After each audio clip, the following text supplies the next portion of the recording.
Here we go. How fun. How fun. It says it's now streaming. Used to be so scary, and it's now just the thing. It's kind of like doing a Facebook Live, right? Hey guys, my name is Kim Guillory. I'm an integrative life coach. I am the host of the More Than Mindset show. More Than Mindset Live is what I'm calling it because this is live and raw coming straight to you. I have a amazing guest today. Her name is Candy Wright. Candy is a weight and life coach who specializes in emotional healing. The way I would word it is emotional healing expert who also focuses on weight loss for women in midlife to Mm-hmm. overcome emotional eating. Yep, Mm-hmm. did I get that Yep. right? Yep. And Candy is coming to us from I anywhere. live just outside of Seattle. Yeah, in a suburb called Bellevue. Beautiful. Yeah. So, we're going to hear a little bit about Candy's story, what got her here, and what she is offering now. So, that's what this channel is all about, is really us telling our stories and kind of giving permission for everyone else to have their own experience and their own story through hearing ours. And so, I Mm, love that we can hold the space because I really didn't know early on that I was the only one keeping the secrets. I was the only one hiding in the shadow. I really thought it was exclusive to me. And so now I think it's such a gift for other people to be able to hear the possibility and potentiality that the rest of us have stepped into. I love that. Yeah, that's so important. I think it's so important to know that wherever you are, it's okay. It's perfectly okay. We all have a different curriculum on this planet, and it's not supposed to look the same, and it's not supposed to look the same like we think it should look. And it's okay. Yeah. Yeah. Yeah. Mm-hmm. And permission to let that be okay. So, Yeah. Candy and I are peers in a mastermind and have also done coaching. And I absolutely love her style. That's why I asked her to come on and share it with you guys. So, I'm going to just let you tell a little bit of how did you get here? Yeah, you bet. Thanks so much for this opportunity. Super fun. My first time doing a YouTube live. So good. Yeah. So my journey started as a youth, right? So the way that I got where I'm at today is I just I struggled throughout the years with food. I was generally slender, but I always kind of emotionally ate and I never realized it. I never realized what it was. I just didn't. And the older I got, the harder it got to keep the weight off. And that really wasn't the point of everything. I struggled for years kind of with some anxiety and depression, and it was all related to relationships and lack of relationships in my life. I really wanted to be married, and I didn't meet my husband until I was 41. My very first marriage, first husband, etc. And I kind of emotionally ate on and off when I was single, thinking, oh no, something's wrong with me, something's wrong with me. Long story short, kind of taking us to where we are today, when I met my husband, I was in my 40s. I knew my body had changed. It wasn't as easy to keep the weight off. And I was a fitness instructor as well as worked in the corporate world. And it was just like everything I could do to like try and keep it off. But it just kind of kept kind of going up, right? But when I met my husband, we'd go out to dinner because that's what you do and it's fun. And we both gained 65 pounds. And What? after yeah, totally. And after we got married, so we got married and started to gain a little bit of weight. It was after we got married that we started to gain more and more weight. And then we got foster children. And my job was super stressful. And I didn't have any other coping tools at the time other than food. So we had foster kids was an amazing opportunity, but man, it was probably one of the hardest things I ever did, coupled with the most challenging job that I'd ever had at the time. And so I turned to brownies. I turned to food, and yeah, we both gained 65 pounds in that 65 pounds. process. And then he got a program from his work and started doing it, and he lost it like that in like 3 or 4 months. I'm not kidding. And I was like, what? I want some of that. So I started doing his program and I started to lose some weight. It just wasn't the same. And I still had all these like emotional things going on. And what I realized was what worked for one person doesn't work for another person. What worked for a man like my hubby does not work for me because I've got all these emotions going on in here and all these thoughts. And it's just different. And that's okay. And part of what I had gone through to get married was I took a bunch of classes and some certifications in understanding women, understanding relationships, understanding men, understanding relationships, and the healing between the two. And then I started to put this together. I'm like, I've got a lot different things going on in my brain. And so it's, of course, it's going to be a little bit different for him. Not only is his metabolism, his body a little bit different, but I've got all these emotions kind of swirling in my head. And so how I got where I am is putting that together and realizing, holy cow, there are a couple of other things here going on for me that I really need to tackle. I didn't realize my husband doesn't have a predisposition for diabetes. And I do. Both of my parents are type 2. And so I did the program, but it didn't have anything to do with understanding our insulin and our hormones, leptin and ghrelin. It didn't. And then that's when I found the program that you and I are familiar with. And when I learned about insulin, I'm like, holy cow, no wonder. That's one reason that's humongous for me. My body's super sensitive to flour and sugar. But I had all of these thought addictions around sugar and flour. And then I also had all these emotions that I needed to deal with. And so it was when I started to learn all of those things, I put my emotional healing, understanding the relationships and the relationships healing, those things to my own brain, that I came together and I was like, oh my gosh, we eat for so many reasons. And me as a woman, I need all of this other different kind of support to really tackle that. And it was when I put all of that together, the emotional healing, for years I'd been eating because of relationships. I realized I didn't have to do that anymore, change that, all that stuff. Anyway, so bottom line, that's kind of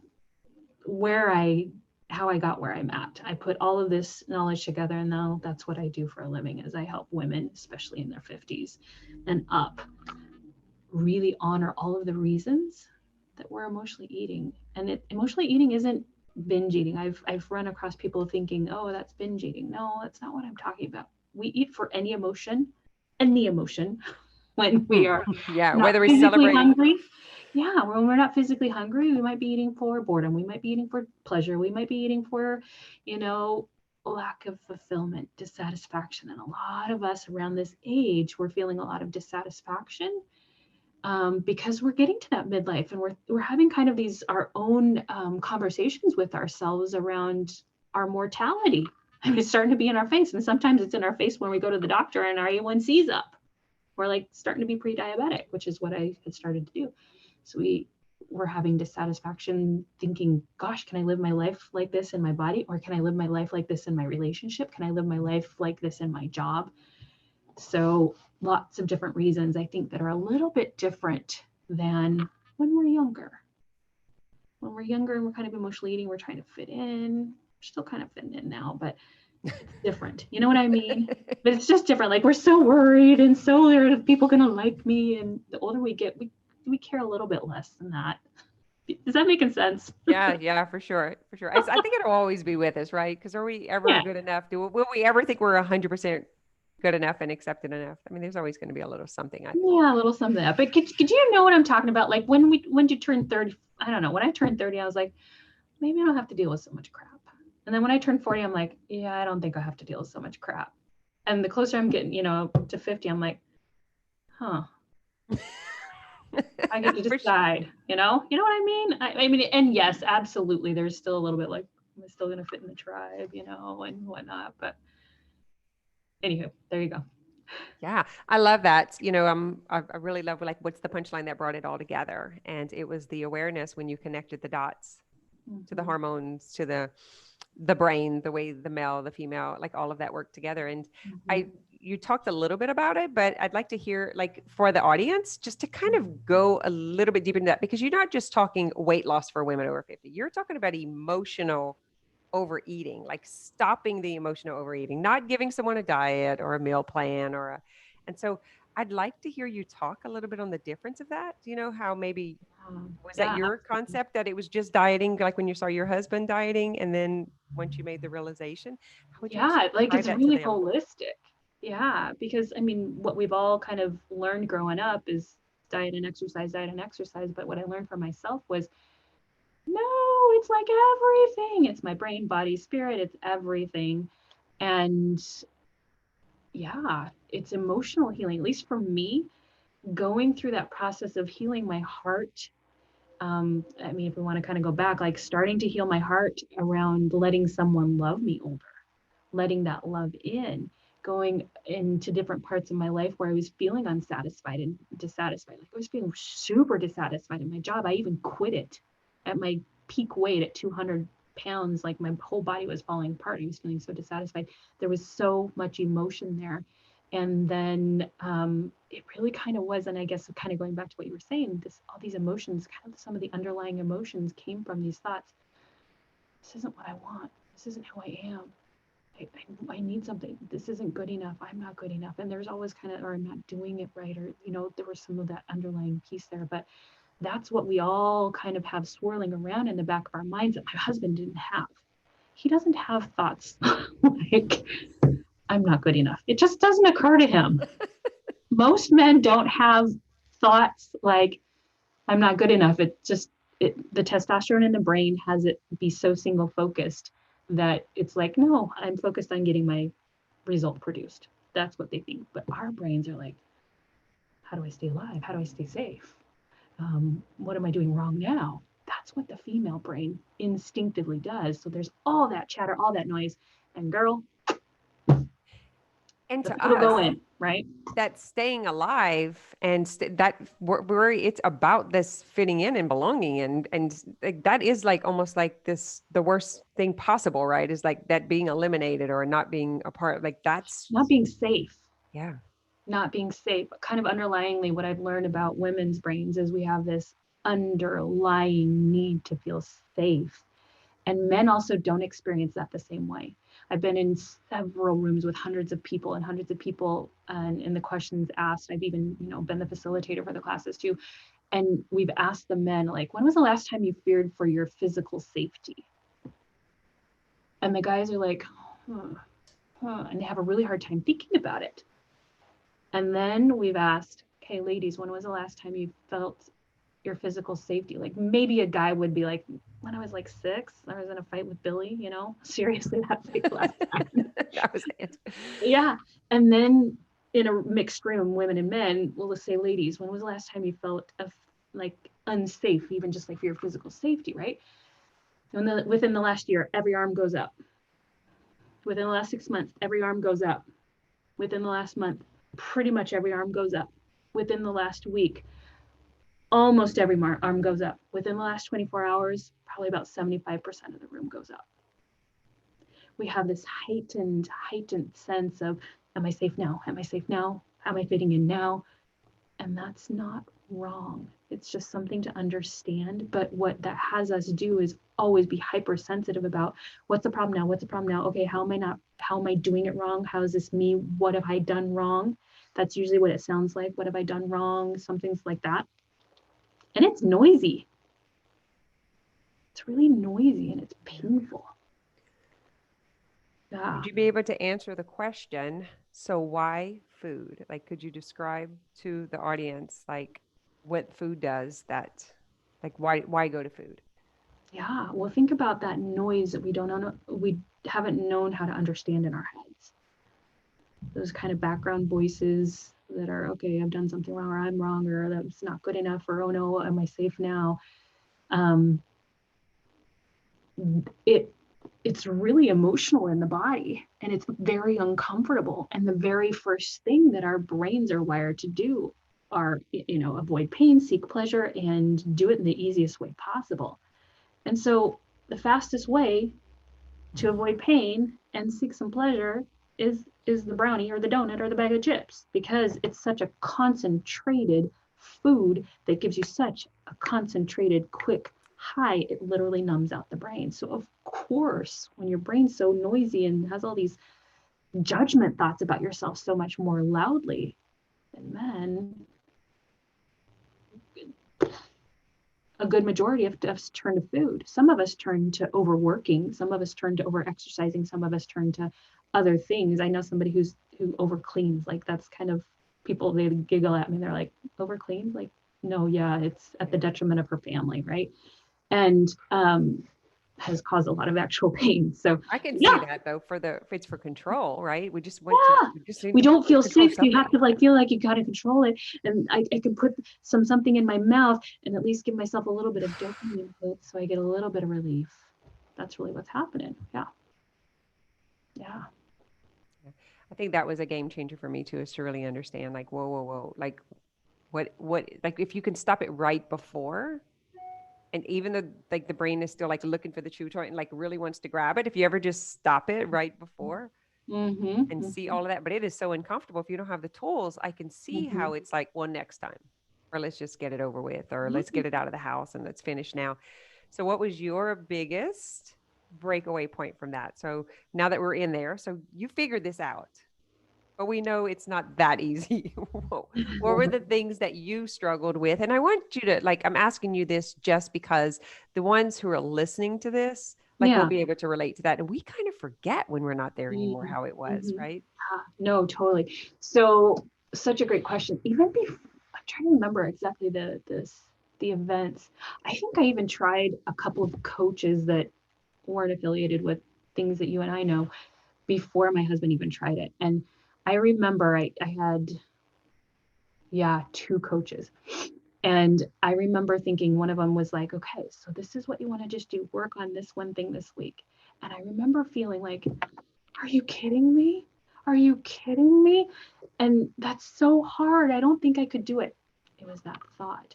She gave me one little thing, and the thing was focus on what was it? It was like she wanted me to get conscious of my hunger. Like if my body was really hungry and wait an extra 15 minutes when I started to feel the hunger and just wait extra 15 minutes. And everything inside my brain was like, are you insane? I'm starving. I must throw food in my, she's like, that's all you have to do this week. But that was kind of the push there. And then the other thing was like, okay, we're going to pick a couple of different things. So just at lunch, you're going to have some proteins and some veggies and fats. And I'm like, I remember my brain thinking, I can't do that for lunch and dinner. And oh my gosh, it seemed so overwhelming. And that's really kind of where we start is it feels like this big mountain Yes. and it's like, or this big elephant. And I'm like, oh, I can't eat that whole elephant at once. Or I can't climb that whole that mountain at once. But this is what the brain does. It sees something and it goes to this either or thinking or this black and white thinking. It aggrandizes everything. And we don't realize that we actually do. We start with one little step. We're not going to get there like that. And so that was kind of the breaking point for me. I was like, oh, looking back on my journey, I did. I did one step at a time. Did I get a little bit better at waiting for 15 minutes with my hunger? Yes. Was it a hot mess? Yes. Did I get a little bit better at having some proteins, fats, and veggies at my lunch meal? Yes. Was it a hot mess? Yes. Was I perfect? No. And that's the other thing. Like the brain wants to be perfect. You have to be perfect at it. And then that's why we quit too. Yeah. No, you want to be perfect. You just do one little step at a time. And it wasn't until I started to really change my thoughts. Like I could do some things, but it wasn't until I started to really learn about the power of the brain and the emotions around the brain that it all came together. That's really was the breaking point when I was like, oh my gosh, what? I can think about this differently.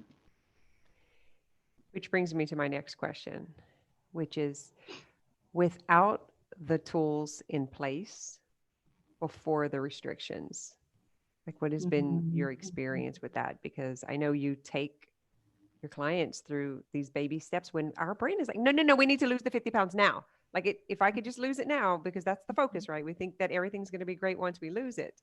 Mm-hmm. And so they want to jump 6 months ahead. And so your job is to keep them at the beginning. Tell me a little bit about that. Yeah, yeah. So how do I do that, you mean? Well, just what have you discovered, even with your own coaching experience and you helping clients Mm-hmm. without the tools? Is it even possible? Oh, Is yeah, it such a great question. maintainable?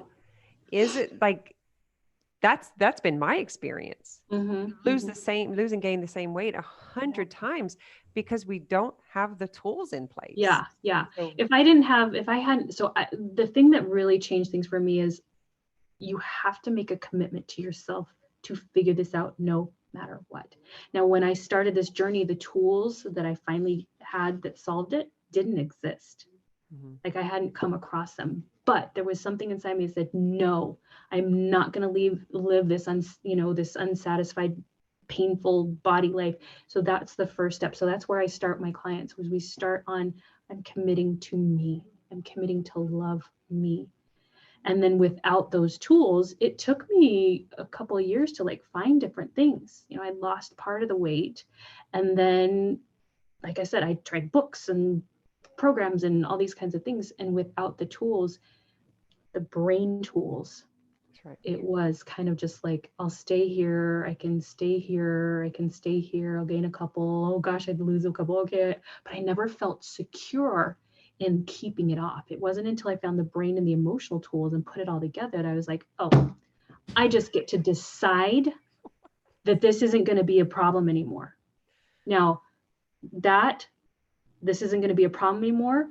And where I was started, that was not even fathomable. And that's normal. Yeah. But when you start to like get these brain tools and the emotional tools, it's like, oh, maybe this could be possible. And that's what I really help people do. I start small and then help them really start to believe in themselves and trust themselves. Yeah. So let's see if we can geek out a little bit on some brain, some neuroscience here, and some how this works. So because you work with women around 50 or 50 or older, these pathways are really deep. It's not like someone who's 20 or someone who's 30, right? So I want to just let you talk about it, just kind of the difference, because you're not just coaching the average person. You have a specific group of women. And so this specific group of women, myself included, have done the same thing over and over and over and over for a long time. So how do you have to treat us differently?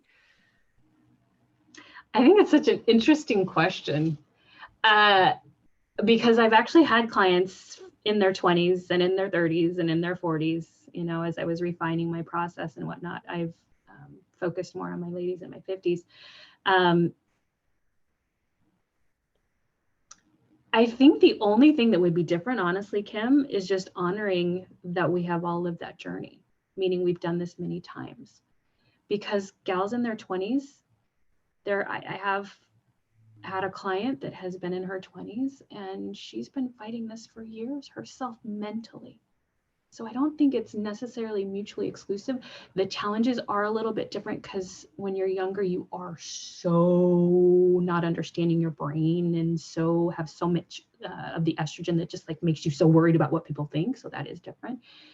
But the ladies in our 50s, it's really about honoring that, yeah, we want to have a difference, and yes, we've struggled. And I guess to really answer your question, the big concern that I hear is, I have tried this so many times, I'm terrified of failing again.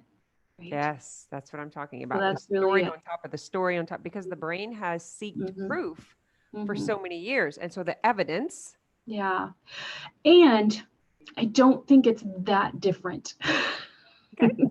We just have a few more years of like failing at it. But when we learn to commit and do it in tiny bites, my gals in my 50s actually do it faster. Yeah. I think the thing that I've noticed with just understanding just repetitious behavior, I'm going to just call it like that. I'm not saying one's better than the other, harder, easier than the other. I'm saying that the experience on top of the experience on top of the experience on top of the experience, the awareness can come in seconds. Yeah. Wouldn't you agree? Yeah. For sure. Yeah. Especially if we've studied the brain just a little bit or studied our emotions a little bit. Yeah, it can come, but it doesn't mean that the brain's not going to judge us. And that's kind of, it always judges us. And that's what always takes us down. We don't know how to deal with our own self-judgment. And that's what's like, okay, I'm going to fail again. I'm going to fail again. That's really another big piece of this, is helping them do it in bite-sized pieces, but also do it in a really self-loving way that'll keep us going. That's one of the basics of my program, is teaching this compassion, these self-compassion tools, so that it's done from this place of, no, I'm doing this because I'm choosing me. I'm doing this because I love me. I'm not doing this because I want to be mad at my body that's aging anymore. Yeah. But there's kind of a part that thought that I had to be mean to myself, like in order to get it, right? I had to judge myself and I had to like, really tell myself off and, tell it like it is. And really that was such a big piece of it. It's so true. Yeah, but because that's the brain is wired to judge us. The brain is wired to worry about our safety and what's not safe now. And oh gosh, you're going to die. So you better judge yourself so you don't do it. That's never going to work. And that is the reason it never works. And that's the reason why we yo-yo. So learning the tools to be peaceful and accept that is actually what changes us long term. That's why I know now it's not ever coming back. I used to be afraid, oh no, what if it comes? That's not a part of who I am anymore. It's not coming back on because that's not who I am anymore. You know? I love that you said that because the dissonance is such a big deal, right? So can we speak to that for a moment? They've lost 30, 50 pounds. Mm-hmm. They have the tools. Mm-hmm. I'll say that sometimes there's some residue, some residual belief still that like we kind of forget, right? Kind of forget that we're not there yet. Do you want to speak a little bit about that? I kind of refer to it as transition of transformation. Yeah, no, I think that's a great question because my gals will lose some weight and then they'll always get to this point where we'll start doing the next level of work of like how to make it permanent, right? So you can lose the weight, but there'll be a couple things sometimes that'll still be the residue like in the neural pathway, which is okay, just a little bit of fear, like, oh, I've gone back in the past. So I train them to not go to the brain place in their past. But I've failed in the past. Okay, nothing's wrong there. But then I take them through a process of like, okay, who are you becoming to make this long term? Like, what is now non-negotiable for you? Why are you doing this? What's your why? And so I take them through this process. I actually take them through a process of like, okay, now the whole point of this is to declare who you are going to be with food going forward. The whole point of this is to declare and choose who you are going to be around your aging body. Do you want to be that person that says, oh, I'm mad at my aging body? Or do you want to be that person that's like, oh my gosh, I love my chicken neck? You know, seriously. This little chicken neck of mine started to appear a little while ago, and I'm like, I'm just going to choose to love it. Am I going to choose to love the little skin here? Or am I going to, who am I going to be? I declare and I choose to be the person that honors the fact that her body gets more insulin resistant as she gets older. And what that means is I get to listen to my body, be a partner with my body. My body's an entity that wants to hear me or me to hear it. And it's trying to talk to me. It says, hey, you're more insulin resistant. We're older. You got to eat proteins, fats, and veggies. Please listen to me. And you need to do some muscle training. That's what our bodies are screaming at us when we're getting older. But we have all this noise and all of our busyness in our world. We haven't learned to listen to it. So what do you want to declare you want to be? Who are you? And who do you want to be in partnership with this beautiful body temple that is just waiting for you to hear it? So that's the reason we kind of yo-yo, is because we haven't chosen and declared this is who I am now. The end. It's not negotiable. I'm going through the process to say this is who I'm gonna be now. Yeah. I love to ask questions. So the part about making friends with food.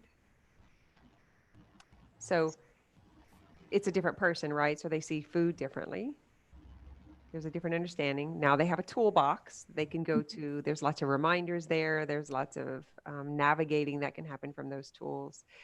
But when we're speaking to those who haven't started yet, who have repeated the loss over and over and over and over, right? And haven't found these tools. And there is a fear that like the food has control of them. Like they can't, like, the Oreos just kind of fall in my lap, or I fell off the wagon, or Oreo whip.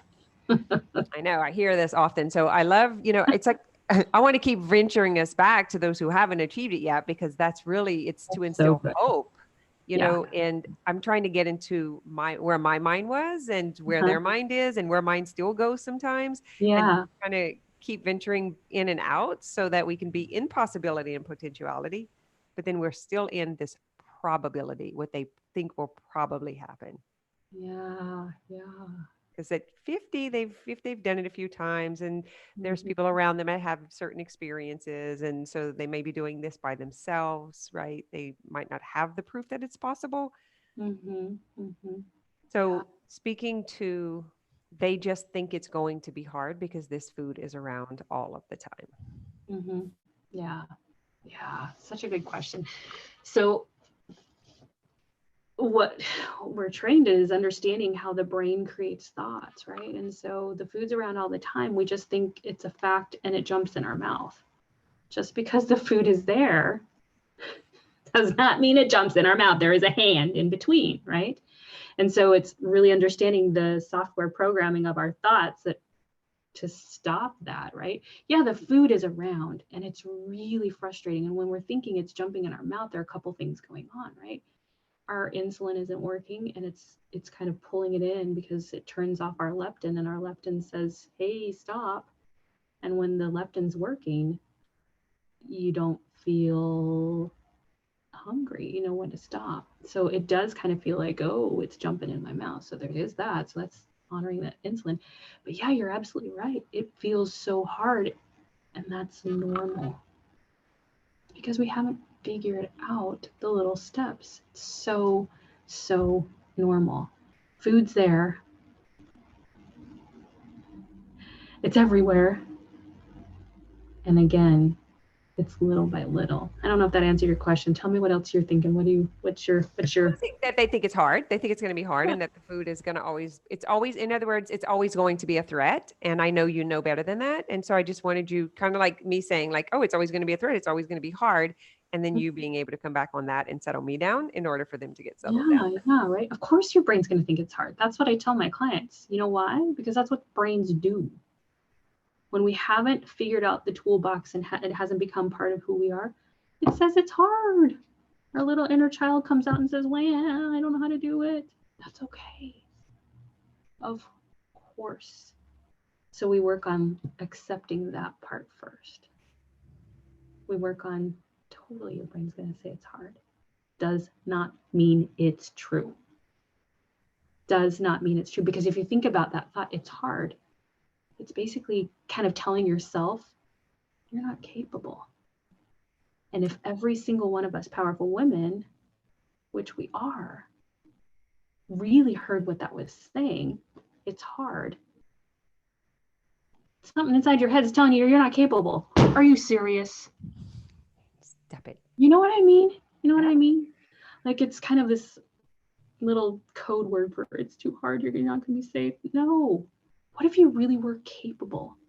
And it's okay if you don't believe you're capable, but that's kind of like how you start to bridge is really understanding. Yeah, brains say it's hard, and that's also okay. Doesn't mean you can't do it. Doesn't mean you're not capable. Doesn't mean that you can't take one little step at a time and learn one little tool at a time and then climb your mountain or eat that elephant. Hard? Expect your brain to say it's hard. Yeah. It's such a Just baby. accept it. How do you think this would have been capable without coaching? Like for someone to show you your, we can't see it, right? Not for me. No, no. Without help and without coaching, no. If I had not been able to see where my brain was repeating the pattern and not knowing how to get out of it, that's really kind of what it is, right? Because we get in these automatic thought patterns and repeat the same results, and we can't see anything different. And it's not until we say, oh, those thoughts, what was it Einstein said, trying to repeat the same thing over and over and expect a different result is just insanity. I personally believe absolutely a coach is necessary to help you see that insanity wheel, Yeah. that insanity loop. That's kind of where I was trying to go. My asking questions is a little different, but that's kind of where I was trying to go with the person who's repeated the same thing over and over and over and over. They cannot actually see that Yeah. that's what's causing. Yeah. No, we can't. We It's can't like see our it's own blind happening spot. behind the Can't scene. There's see. no way to see it. And so I noticed in coaching, especially myself, 50 to 60 year olds, that they truly believe it's true. Like, no, it's just how it is. And I'm like, actually, it's just a thought. Like, it's not how it Mm-hmm. is, but it's always Mm-hmm. been this way. And so that Mm-hmm. breaking that unfamiliar pattern, I mean, that familiar pattern to step into unfamiliar after doing it for 30, 40, 50 years, Mm-hmm. shoo, It's it's like jumping scary. off a cliff. It's totally scary. And that's what every single one of my clients will experience as we start. That's also normal. It's normal to feel that fear as you're, starting, because you've never been successful long term at it. It's totally okay that you're afraid. Absolutely. But we can't see it. We can't see it. And part of really, it's like taking that step of faith into that dark room, right? Of course you're going to be scared. The lights are off. But when you take one step, the light follows you and it illuminates the next step in front of you. And it's still kind of scary because, there could be monsters in that metaphorical corner in that dark room, but Yeah. taking that step without seeing, that believing before, without seeing, believing that you can figure it out little by little. Yeah, we can't see. And that's also okay. I think it's just making friends with the human condition. That's just how it is. Coaching must have been part of our whole evolving process. Like we were just supposed to show up at the time that we showed up, just Yeah. to go moving forward. Because I don't know, I don't think I could have either, Candy. I mean, I was Yeah. doing personal development work since, before my 20, like a Yeah, teenage. me too. And but there was no putting the pieces together the way that Mm-mm. with, the tools now in Yeah. order to recognize and then still need someone to watch my brain. Mm-hmm. Yeah. And I'm absolutely committed to having a coach until I'm in the grave. I'm not kidding, I said that because today. I know that this human brain is amazing and a hot mess. And that's also okay. And I can't see my hot messness as clearly as somebody else can. And I cherish that there are people out there that give me that feedback so I can keep evolving. And what that's helped me do is become more and more of who I already wanted to be more quickly. Yeah. Yeah. It's more of who we are and forgot with all the other stuff on top of us that the conditioning and the patterning. All the That's why I noise. kind of Yeah. want to, before we step off, is really talk about the emotional healing and how satisfaction and fulfillment really fuel us up. So we're not looking for the food. If we could just kind of Mm. maybe speak on that, Yeah, you bet. the hunger and or what we are calling hunger is actually Mm-hmm. hunger for satisfaction, fulfillment, connection, those sorts of Mm-hmm. things. So Mm-hmm. could you speak to just what you've experienced as coaching, Yeah. um, How personal do you want me to get? however, whatever you think would help someone to hear who just hasn't considered it. Yeah. So I've had several clients come to me and think that they want to lose weight, and they know that they're emotionally eating and not, but they're really dissatisfied with their relationships, and they're dissatisfied with a couple of pieces of their lives. And so, um, specifically, like with the relationship piece, I've had some clients come to me and say, yeah, I want to lose weight. But the more that we work together, they're like, oh my gosh, something's really unsatisfactory in my relationship. And they didn't realize how much bandwidth it was taking up semi-consciously. They didn't realize how much inner emotional turmoil that they were feeling, because they have either thought they had to do it all, or they had to be better, or something had to change, or something was wrong. And that takes up so much emotional bandwidth when you're not understanding how to get your needs met in a relationship, or how to see the relationship through clear eyes. One of the things that I teach is, if we're talking about relationships specifically and that emotional healing around that, it's just like when we look at our partners through our glasses as women, all we see is hairy behaving women. And when they look at us through their glasses, all they see is emotionally indulgent, scatterbrained men. And we can't really see each other, right? And that takes up so much emotional bandwidth. And we don't realize it because we are in this push-pull resistance of, he should be different, she should be different, he should be different. It's exhausting. And anywhere in our life, if we do the same thing with our jobs, my job should be different, it should be different, it should be different. My kids should be different, my kids should be different, right? So that's kind of what I help people do, is notice all those places where we're push pulling, this should be different, and make peace with it emotionally, heal those different areas depending on where it is. Because I have clients that are push pulling with their jobs, I have clients that are push pulling with their kids, I have clients that are push pulling with their relationships. And again, until we take a step back and emotionally heal that and accept it and love it. I'm not saying, yay, I'd be so happy that my job sucks or my relationship is so painful. No, but I take them through specific processes to help them calm all that noise down. And that'll be one of the reasons we emotionally eat, because we've got this background pain, this background push, pull, and we're not maybe quite sure. So we're eating the Oreo whip, and until we start to see, oh my gosh, this is actually what's going on in my relationship. Ooh, and I'm actually a really big part of it. Oh, wait, it's actually pretty much, a lot of something that I could change and I can work on.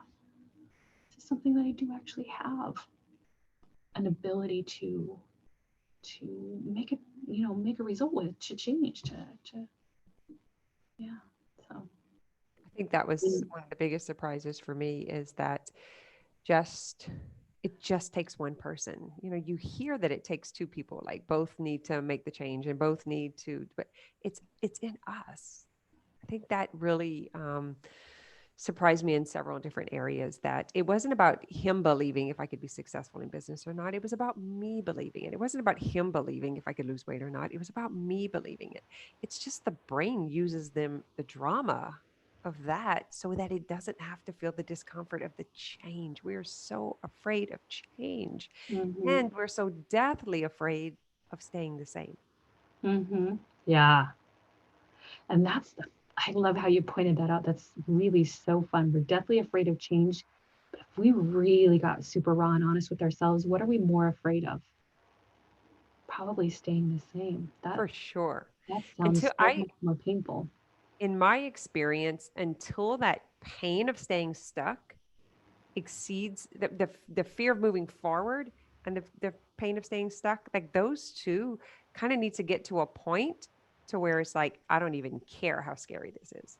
I just know that this is terrible and this is the worst, right? Like, in order to take that jump.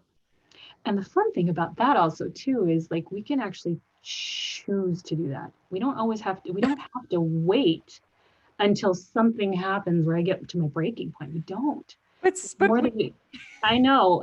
And the more that we learn about our brains, we can be like, okay, yeah, this is going to be scary, and I'm going to do it anyway. Yes. Joe Dispenza says that, right? He's like, you don't have to wait for the diagnosis. Like, you don't need to wait until, until there's no other option. You can literally, like, decide to love your body today. Right. You can decide to love your life today. You can decide to love your partner today. Like, you just decide. Is that insane? Yeah. You can decide this is the thing for me, right? Yep. The power of the decision. No, really. Like, when I made that decision, I'm not going to live like this anymore. It's that decision. I don't care how scary it is. I don't care how much my brain wants to say, "Wah, I don't want to wait 15 minutes to eat my proteins, fats, and veggies, and I can never stop eating." Like, I was so addicted to sugar and flour. I was like, there's no way I could stop eating grilled cheese sandwiches and brownies in mass. It sounded so scary. And I hear that a lot. It sounds so scary to not think about having so much sugar and flour. It's okay. Once you get a taste of the liberation, the power and control. Totally. That's the new addiction. That's the new addiction. It's like actually feeling free is the addiction. Is that what you mean? It's just the freedom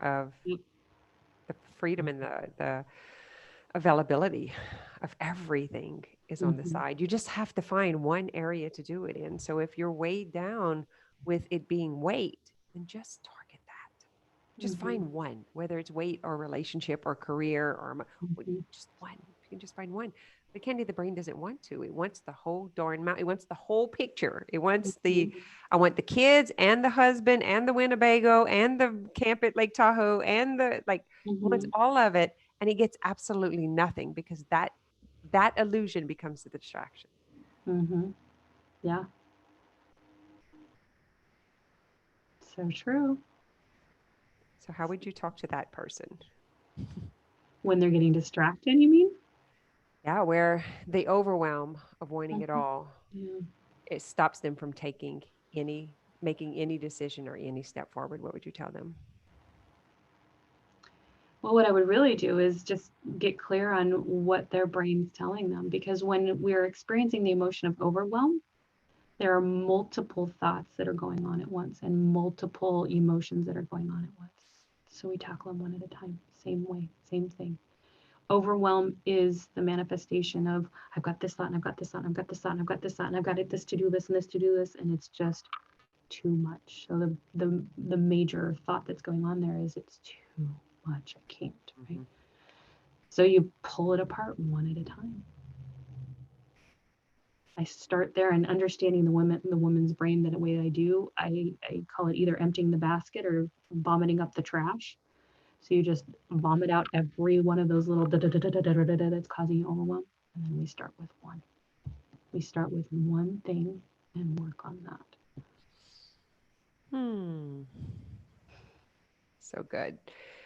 Let's see. I have one more question for you. And then if there's anything that I didn't ask you that you want to share. So I like to get to the punchline. And so my question would be, what has been the common denominator that they possibly don't even know or haven't seen, but because you're on the other side of the bridge, Mm-hmm, mm-hmm. that would help them to hear that they haven't thought about? Like, Yeah. I think what I would tell them maybe are three simple things. If your brain's saying it's hard or it's not possible, that's normal. And you don't have to believe it. You absolutely get to believe this could be possible for me and it could be easier than okay. I'm making it think. Because the brain will see the mountain, it'll see the big old elephant. Mm-mm. It's actually a lot easier when you learn how to not see the mountain. You just see it in the distance. It's actually easier when you see just one step at a time. And there's like, this is what I love when my clients jump right into my program. They're like, oh my gosh, this is getting so much easier, so much more quickly than I thought. Yeah.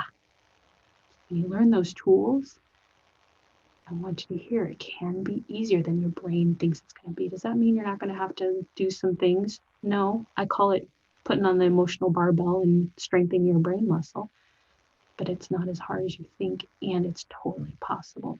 The other two things that I would share are the reason you're feeling like you're shoving everything in your mouth is because you're insulin resistant, meaning you're having too many sugars and flours in your body.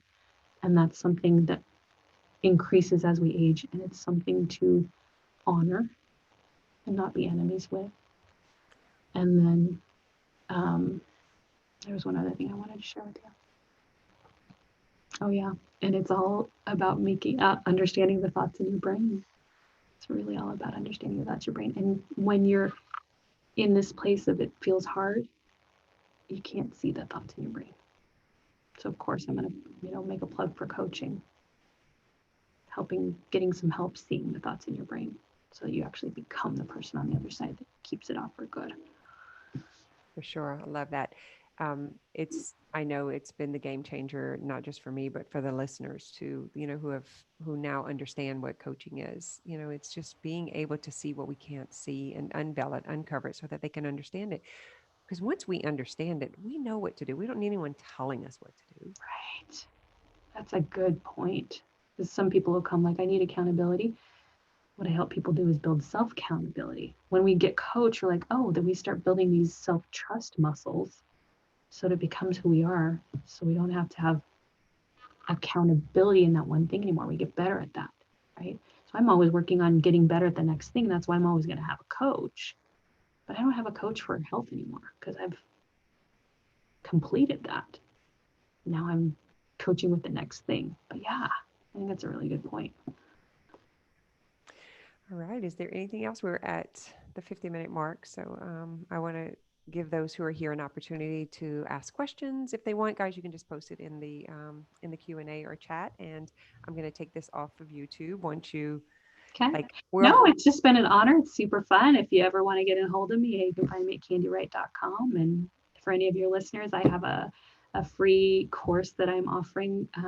I can send to them. Happy to if they're interested. I have a emotional healing and stopping emotional eating being in these quarantine times. So if they're interested in that, they're welcome to email me at candywright.com or reach out to you however they want. So well, it'll be in the show notes. So all of your there you go. information, yep, Yeah. all your information will be here. So they can just click on the link and go right to you. I want to thank you for coming and sharing your wisdom and your experience. I just think it's super fun to see how much opportunity for learning something new and different that we don't realize is available because we get caught in this. I already know that, like especially in the diet industry. I've already tried every diet. I've already gotten my Weight Watchers lifetime tag. I already know that, and that thought really prevents opportunity of something new coming in because we think we already know. We think we already know So everything. We think true. we've already done it. It's been 50 years. So Whatever. true. I talk about that in my very first session with my clients. So true. And the thought is, I've already tried everything. I already know, I've tried it all. Well, if you had, you would figure it out. And so Yeah. what I offer them is like, if you've tried everything, when you try everything, you actually will figure it out.